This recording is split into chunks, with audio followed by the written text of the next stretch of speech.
হাজাৰ কষ্ট আঘাত পোৱাৰ পিছত, আনৰ পৰা প্ৰতাৰিত হোৱাৰ পিছত যেতিয়া নিজক নিজেই চম্ভালিবলৈ শিকে, তেতিয়া আৰু তেওঁ সকলোৰে পৰা আঁতৰিবলৈ আৰম্ভ কৰে।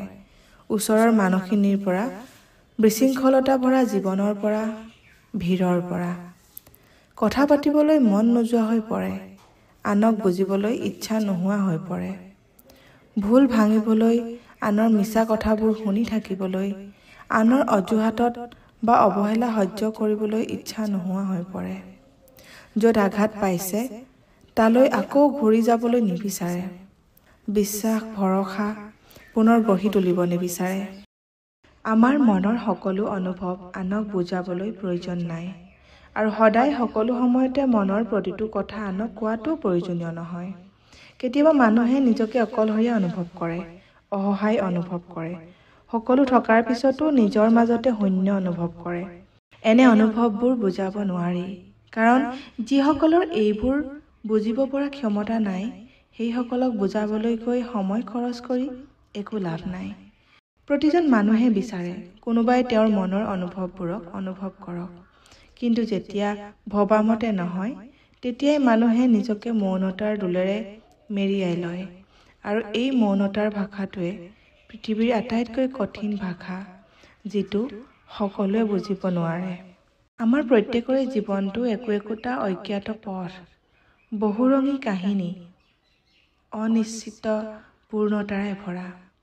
আমি আগত কি হ'ব তাক নজনাকৈ মাথো দৌৰোঁ। আমাৰ জীৱনটো হাঁহি কান্দোনৰ এক আচৰিত সুৰত মিহলি।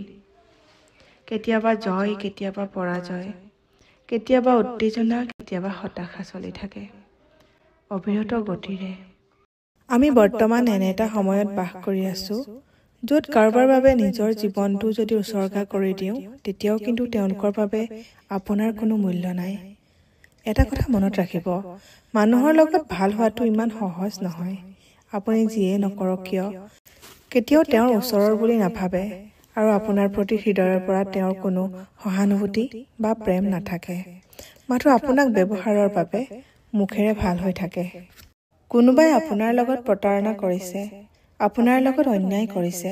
সেইসকলৰ লগত আপুনি ল'ব পৰা আটাইতকৈ সুন্দৰ প্ৰতিশোধ কি জানেনে? সেইটো হ'ল কোনো অভিযোগ, নিন্দা, খং, ঘৃণা আদি নকৰাকৈ ব্যক্তিজনক পাহৰি যোৱা। মাথো সেইজন মানুহ আপোনাৰ জীৱনত কোনোদিন নাছিলেই, সেইদৰে ভাবি লওক। তেতিয়া আপুনি দেখিব যে আপোনাৰ মাজত কোনো অস্থিৰতা নাই, কোনো আক্ষেপ নাই, কোনো হতাশা নাই। কিমান মানুহে আনন্দৰে জীয়াই থাকিব পাৰে। মানসিকভাৱে যদি নিজকে সন্তুষ্ট কৰিব পাৰে, তেন্তে মনত ৰাখিব, জীৱনটো সঁচাকৈ সুন্দৰ। সময়ে আমাক শিকাই দিয়ে, বাস্তৱ কল্পনাতকৈ কিমান কঠিন। সময়ে শিকায়, মানুহ সলনি হয়, পৰিস্থিতি সলনি হয়, সপোনবোৰ সলনি হয়। সময়ে কয়, কোন সঁচাকৈয়ে আপোনাৰ আপোন আৰু কোনে প্ৰয়োজন শেষলৈ পাহৰি যায়। যদি আমি সময়ৰ লগত খাপ খাব নোৱাৰো, তেন্তে সময়ে আমাক শাস্তি দি শিকাব, কেনেকৈ থিয় হ'ব লাগে, কিদৰে আগবাঢ়িব লাগে। সময় সলনি হৈ গৈ থাকে, গতিকে বাস্তৱৰ লগত খাপ খাবলৈ শিকক। সেইসকল লোকৰ পৰা দূৰত্ব বজাই ৰাখক, যিসকল লোকে আপোনাৰ সৰলতাক সন্মান নকৰে আৰু আপোনাৰ সৰলতাক অস্ত্ৰ হিচাপে ব্যৱহাৰ কৰে। ভদ্ৰতা যে পাৰিবাৰিক শিক্ষা, সেই কথা নজনা মানুহৰ পৰা আঁতৰি থাকক।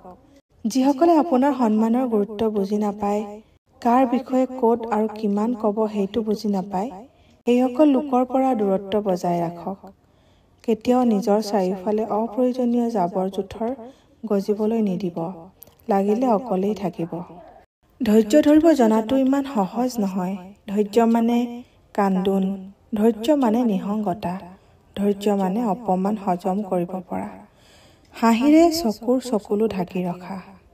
ধৈৰ্য মানে কেৱল শাৰীৰিক আঘাত বা আপোনজনক হেৰুৱাৰ যন্ত্ৰণা সহ্য কৰা নহয়।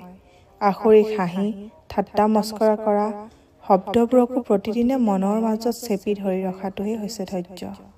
আপুনি যদি কাৰোবাক কটু কথা ক'ব পাৰে, তেতিয়া আপুনি অতি শক্তিশালী বুলি ভাবি নল'ব। গালি পাৰিবলৈ বা নিন্দা কৰিবলৈ বেছি চিন্তা কৰাৰ প্ৰয়োজন নহয়, আৰু বেছি শক্তিৰ প্ৰয়োজনো নহয়। কথাৰে বাৰে প্ৰতি আনক কৰা আঘাতে আনৰ আপোনাৰ প্ৰতি থকা সন্মানক ক্ষতিগ্ৰস্ত কৰে। আৰু এটা কথা মনত ৰাখিব, কোনোবা মৌন হৈ থকা মানেই দুৰ্বল বুলি নাভাবিব। হয়তো তেওঁ আপোনাক এৰাই চলিছে বা অশান্তি নিবিচাৰে।